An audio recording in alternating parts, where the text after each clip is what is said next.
The next part is called as composite functions. It's basically combining two functions like f of x and g of x. So this is how you read it, f of g of x. This is also equal to f of g of x. Don't confuse this as f of x into g of x. It's f of g of x. You could also write it as this, or even this, but I'd prefer using this because it's more clear. This is a little more complex. I'll try to explain it in a simple way. The book somehow did this more complicatedly. So I will just take this example and I'll explain it. So over here, they said that f of x equals x to the power 4 and g of x equals 2x plus 3. Okay. F of x equals x to the power 4, g of x equals 2x plus 3, I presume. Yeah. So if you want to find f of g of x, what we'll have to do is write this whole thing. Oh yeah, by the way, just remember that don't ever write this because it means something completely different. So we'll learn that maybe like in the last chapter. So write this the g of x, the whole thing. So 2x plus 3.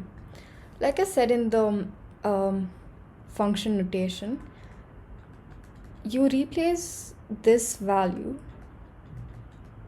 with this, meaning if this was f of 2, you write 2 into 2 plus 3. So whatever's inside the brackets, you substitute the value over here with x. So that would be 4 plus 3. And in a very similar manner, you'd just consider this as capital X. So if you write f of x, yeah, you just write f of x. Let's just say let 2x plus 3 equals, actually let's take y because it's very distinct from x. Yeah.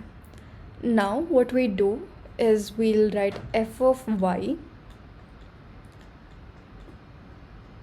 So you just replace this value, right? So that would be y to the power of 4. Now let's substitute y with what we equated it. So that would be 2x plus 3 to the power of 4. So that's it. Okay, now g of x, f of g of x is not equal to g of f of x. Okay. So this is the answer for that. So we'll find g of f of x. So f of x was x to the power of 4 and g of x was 2x plus 3. Let's find g of f of x. This would be g of this value, which is x to the power of 4.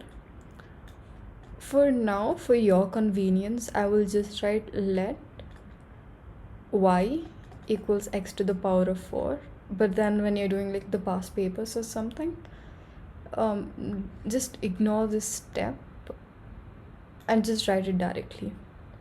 So this would be g of y, and what would be g of y? It would be 2y plus 3. Let's substitute this back into the equation. 2 into x to the power of 4 plus 3. Yeah. So we got this answer, which is very different from this. So therefore, f of g of x is not equivalent to g of f of x. Okay, the next important thing is this thing. You may think of this, you may think that it is f of x whole squared, which is not the case. This is basically f of x. It's the composite function of f of x. So we would write this as f of x. We could find this in this case because we will take f of x equals x to the power of 4. So this would be f to the power of 4 and this would be to the power of 4, which is 16 to the power of 16. And yeah, let's take another example. Let's just write g of x equals, let's take something very complicated, square root, not that complicated also. Let's just write tan inverse of x. So g of x would be g of tan inverse of x, and let g of x, so g of tan inverse of x would be tan inverse of x. Yeah, and let's just take h of x equals maybe x to the power of 4 plus 3x squared plus maybe 2 square root of x plus 3. So this would be h of, we write this whole equation down. Okay, this is going to be a very long one.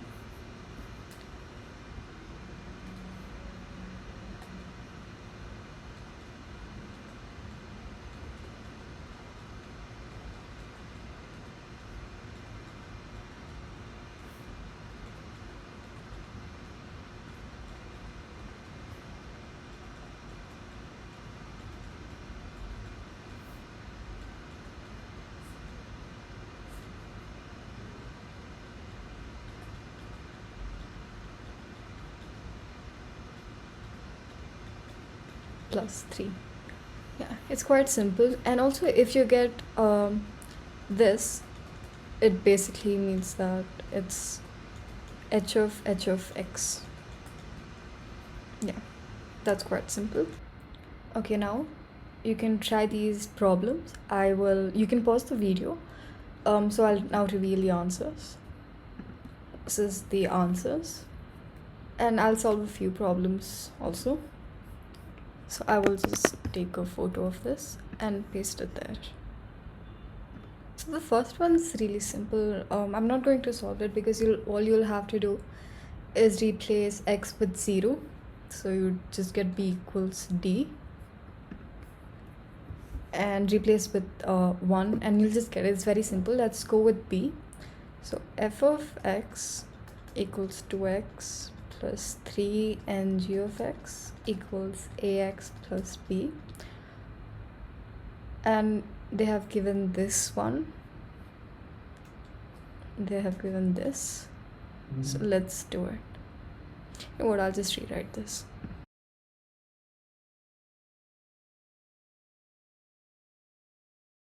So it would be g of x equals ax plus b. And now we have to do f of g of x, and this equals x.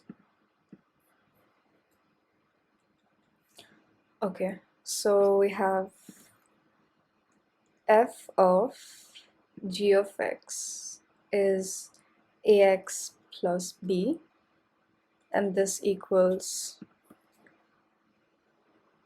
x.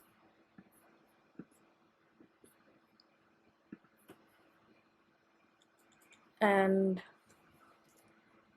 now we'll do green. So this would be 2 into ax plus b plus 3 equals x. So now we'll just have to solve this. 2ax plus 2b plus 3 equals x. And we can group together the like terms. What we can write x as it's 1 into x plus 0. So this, I think it's called the method of comparison or something. So what we'll have to do is we'll have to equate 2a equals 1, because these two variables are the same, so we could do that. So a equals 1 by 2, and we have to equate this to 0. So 2b plus 3 equals 0 implies 2b equals minus 3 implies b equals minus 3 by 2. And yeah, that's the answer. And if is the result in B true if g of f of x equals x? Okay, so what was g of f of x? F of x equals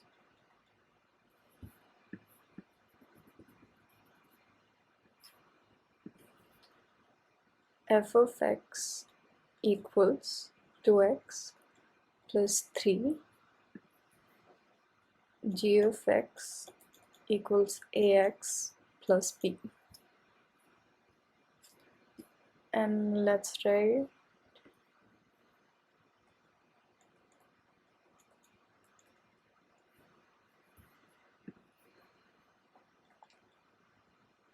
Yeah, let's just solve this. No, it was the other way around. G of f of x. So this would be 2x, I think. Yeah, 2x.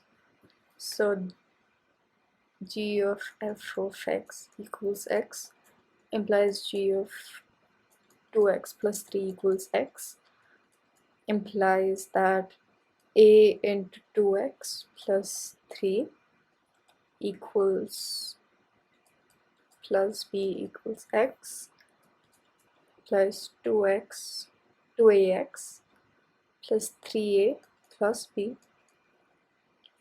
equals x plus 0.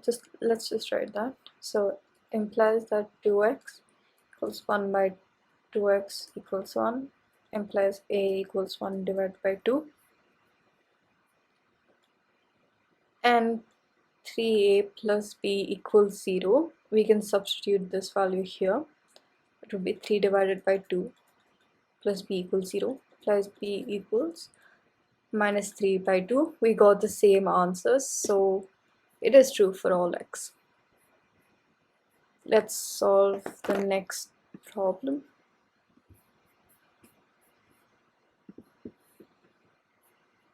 Yeah. They want us to find f of g of x. This equals f of g of x equals x squared equals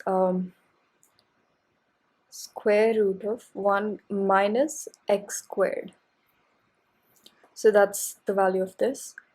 And the domain and range of, they want us to find this.